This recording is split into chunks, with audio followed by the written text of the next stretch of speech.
আমাদের একটাই দাবি যে ইউরোপের প্রতিটা দেশের দূতাবাস যেন বাংলাদেশে নিয়ে আসা হয়। যেমন সার্বিয়ার দূতাবাস বাংলাদেশে নাই, আমরা যারা ভিসার জন্য আবেদন করছি আমরা খুব ভোগান্তিতে আছি।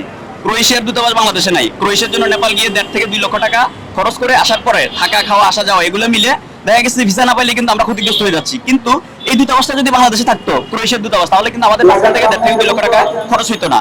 তো আমাদের কথা হচ্ছে ইউরোপের যতগুলো দূতাবাস আছে, সার্বিয়া বলেন, রোমানিয়া বলেন, ক্রোয়েশিয়া, পোল্যান্ড, যে দেশগুলোর জন্য আমরা দ্বিতীয় বা তৃতীয় কোনো দেশে যাচ্ছি, যেতে হয়, সেই দেশগুলোর জন্য যেন গিয়ে অর্থ এবং সময় বরবাদ না হয়, সেই জন্যই মূলত আমরা এখানে দাঁড়ানো, যে বাংলাদেশ সরকারের যেন দৃষ্টিগোচর হয়, ওনারা যেন কূটনৈতিক তৎপরতা চালিয়ে বিশ্বের পশ্চিমা বিশ্বের যে দেশগুলো আছে ওগুলো দূতাবাস যেন বাংলাদেশে আনে, এই জন্যই মূলত আমাদের আজকে শান্তিপূর্ণ অবস্থান।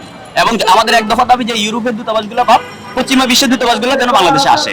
এই জন্য যতদিন না আসবে ততদিন পর্যন্ত ইনশাল্লাহ আমরা এভাবেই ধীরে ধীরে, আজকে একটা প্রোগ্রাম হয়েছে, পরবর্তীতে আবার আমরা এইভাবে প্রোগ্রাম করবো, তবে শান্তিপূর্ণ প্রোগ্রাম করবো। আমরা কোনো রাষ্ট্রবিরোধী, সরকার বিরোধী বা রাজনৈতিক কোনো আমরা এখানে আসি নাই।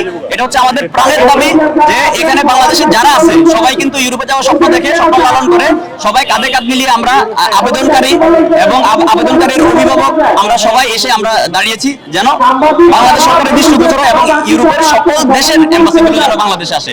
আপনাদের মাধ্যমে আমরা এই খবরটা, এই বার্তাটা পৌঁছে দিতে চাচ্ছি সারা বাংলাদেশের সবার কূটনৈতিক তৎপরতা যেন যার যার জায়গা থেকে চালায়, সেটা স্বরাষ্ট্র মন্ত্রণালয় হোক, পররাষ্ট্র মন্ত্রণালয় হোক, অথবা প্রধান উপদেষ্টার কার্যালয় হোক, সবার অবস্থা থেকে আলটিমেটলি এটার জন্য কিন্তু আমরা সবাই বেনিফিটেড হবো। যেমন আপনারা আপনার জায়গা থেকে আপনার যদি পরিবারের কোনো সদস্যকে ইউরোপ পাঠাইতে চান, তখন কিন্তু তৃতীয় কোনো দেশে যাওয়া লাগবে না যদি বাংলাদেশে এই দূতাবাসগুলো স্থাপিত হয়। এতে আমরা সবাই লাভবান হবো। সেজন্য এটা আমাদের সবার প্রাণের দাবি। ধন্যবাদ। আসসালামু আলাইকুম।